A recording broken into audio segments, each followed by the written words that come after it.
आमाच्या विशेष बुलेटिनमध्ये आपलं स्वागत आहे. पाहूया विशेष बातमी. विधान भवन परिसरात माध्यमांशी संवाद साधताना रोहित पवार यांनी शेतकरी कर्जमाफीच्या मुद्द्यावर सरकारवर जोरदार टीका केली. शेतकरी कर्जमाफी संदर्भात सरकारने बैठक बोलावली होती, मात्र काही कारणास्तव ती अचानक रद्द करण्यात आल्याचे त्यांनी सांगितले. खरं तर ही कर्जमाफी योजना नसून कर्ज वसुली योजना आहे हे आपल्या सगळ्यांना कळलेलं आहे. याच्यात ज्या जाचकाठी टाकण्यात आलेला आहे त्यामुळे 70% शेतकऱ्यांचं खूप मोठं नुकसान या महाराष्ट्रामध्ये होणार आहे. याच्यामध्ये पहिली अट 2019 ज्या शेतकऱ्यांनी कर्जमाफी योजनेचा लाभ घेतला त्यांना मर्यादित 50,000ची मदत सरकारकडनं केली जाणार. जी आमची मागणी आहे की 2 लाखापर्यंतची मदत त्यांना दिली गेली पाहिजे. आणि रेग्युलर असणारे जे शेतकरी आहेत त्यांना सुद्धा आपण जर बघितलं तर 25, 26, 27, 27 या 2 वर्षाची जी अट टाकली आहे त्याच्यामुळे 1 वर्ष या शेतकऱ्यांना वाढ बघावी लागणार आहे त्यांना 50,000 रुपयाची मदत मिळण्यासाठी. आम्ही यासाठी 2 आंदोलनं केली. त्या दोन्ही आंदोलनामध्ये आपण बघितलं असेल तर गिरीश महाजन साहेबांनी मध्यस्थी करून सरकारबरोबर तुमची चर्चा करू असं सांगितलं.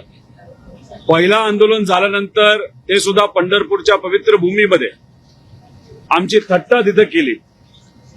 आणि मग दुसरं आंदोलन जे छत्रपती संभाजीनगरला केलं त्यानंतर आम्ही मुख्यमंत्री साहेबांना भेटलो. या आंदोलनामध्ये अनेक शेतकरी नेते होते. अजित नवले साहेब होते, राजू शेट्टी साहेब होते, जानकर साहेब होते, इतरही सर्व मान्यवर होते. अनेक आमदार आमच्या पदाधिकाऱ्यांनी आम्हाला सहकार्य केलं, पाठिंबा दिला. काँग्रेसने पाठिंबा तिथं दिला. सलील भाऊ देशमुख आज माझ्या बरोबर आहेत, ते सुद्धा त्या आंदोलनामध्ये होते. आणि जेव्हा आम्ही मुख्यमंत्री साहेबांना भेटलो तेव्हा त्या चर्चेमध्ये आमचे आकडे हे वेगळे होते आणि त्यांचे आकडे हे वेगळे होते. आणि त्यांच्या अनुसार त्यांचं मत होतं की अन्याय होणार नाही. पण त्यावेळेस त्या बैठकीमध्ये आम्ही आकड्यासहित सिद्ध केलं की 70% शेतकऱ्यांवर म्हणजे कुठेतरी 36 लाख शेतकऱ्यांवर अन्याय होणार आहे. आणि मग त्यांनी सांगितलं, महाजन साहेबांसमोर सांगितलं, प्रवीण परदेशी जे मित्राचे अध्यक्ष आहेत आणि या योजनेला आणत असताना जी समिती करण्यात आली होती त्या समितीचे अध्यक्ष हे प्रवीण परदेशी आहेत. प्रवीण परदेशींना तुम्ही भेटा, चर्चा करा, त्यात मार्ग काढा. आणि मग त्यांचं म्हणणं आम्ही मान्य केलं. दुसऱ्याच दिवशी प्रवीण परदेशी साहेबांना आम्ही भेटलो. मी पत्र दिलं आणि पत्र दिल्यानंतर प्रवीण परदेशी साहेबांनी एक बैठक लावली होती. ती बैठक कधी लावली होती तर आज सकाळी 10 वाजता बैठक लावली होती. आणि तसं पत्र, ऑफिशियल पत्र प्रवीण परदेशी साहेबांनी हे सगळ्यांना दिलं गेलं होतं.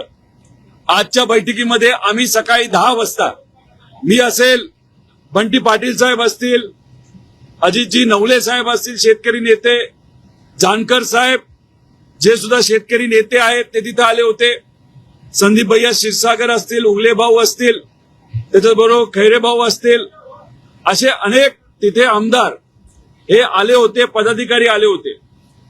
कुठेतरी चर्चा होईल अशी आमची अपेक्षा होती. पण ऐन मीटिंग चालू होण्यापूर्वी प्रवीण परदेशी साहेबांनी फोनवर सांगितलं की त्यांना या बैठकीला उपस्थित राहता येणार नाही. आणि अजून एक गोष्ट जी आम्हाला त्यांच्या कार्यालयातून कळाली की मुख्यमंत्री साहेबांच्या कार्यालयातून सांगण्यात आलं होतं की ही कमिटी आता बरखास्त झालेली आहे, त्यांचं काम झालेलं आहे, त्यामुळे अशा पद्धतीची बैठक घेऊन काय चालणार नाही. मग आमचं मत असं आहे की मग मुख्यमंत्री साहेबांना आम्ही जेव्हा भेटलो तेव्हा त्यांनी सांगितलं प्रवीण परदेशींना भेटा, शेतकरी कर्जमाफीचा मुद्दा हा महत्वाचा आहे, त्यांच्याशी संवाद साधून त्यांच्याकडनं जे काही आकडे तुम्ही मांडलेले हे मुख्यमंत्री साहेबांना दिले जातील त्याच्यावर आम्ही नक्कीच सकारात्मक शेतकऱ्यांच्या बाजूचा निर्णय देऊ, ज्याच्यातून 36 लाख शेतकऱ्यांवर जो अन्याय होणार आहे तो होणार नाही. अशी भूमिका घेत असताना आज आमची बैठक ठरली असताना सुद्धा जर सरकार ही बैठक होऊन देत नसेल त्यामुळे कुठे ना कुठेतरी सिद्ध होते की या शेतकऱ्यांवर हे सरकार अन्याय करणार आहे. आणि त्याच पद्धतीने आम्ही कुठेतरी या सरकारचा निषेध करतो. आणि हे जे फसवं सरकार आहे, ही दुर्दैवाने फसवी कर्जमाफी जी शेतकऱ्याची या सरकारने काढलेली आहे, खरं तर या शेतकऱ्यांवर जो अन्याय होणार आहे तर येत्या काळामध्ये एक मोठं आंदोलन आम्ही नक्कीच महाराष्ट्रामध्ये आमचे पक्ष असतील, मित्रपक्ष असतील, त्याच्याच बरोबर जे शेतकरी नेते आहेत, असं सगळे मिळून आम्ही एक मोठं आंदोलन येत्या काळामध्ये करणार आहे. पण मला शेतकऱ्यांना सांगायचंय की कुठंतरी तुमची फसवणूक या सरकारच्या माध्यमातून झालेली आहे. पुण्यश्लोक अहिल्यादेवी होळकर एवढ्या महामानवाचं नाव देऊन सुद्धा जर 70% शेतकऱ्यांवर अन्याय होणार असेल तर या मोठ्या महामानवाचा सुद्धा कुठेतरी तिथं नावाचा अपमान हे सरकार करते असं आमच्या सगळ्यांचं मत आहे आणि या सरकारचा निषेध करतो. आणि आज ही जी महत्वाची बैठक आहे ती झाली नाही, त्याचा अर्थ हे सरकार या शेतकऱ्याला न्याय देण्यासाठी सकारात्मक नाही असं आपल्याला त्या ठिकाणी म्हणावं लागेल. आमा चॅनलला लाईक करा, बातमीला शेअर करा, सबस्क्राईब फॉलो करायला विसरू नका.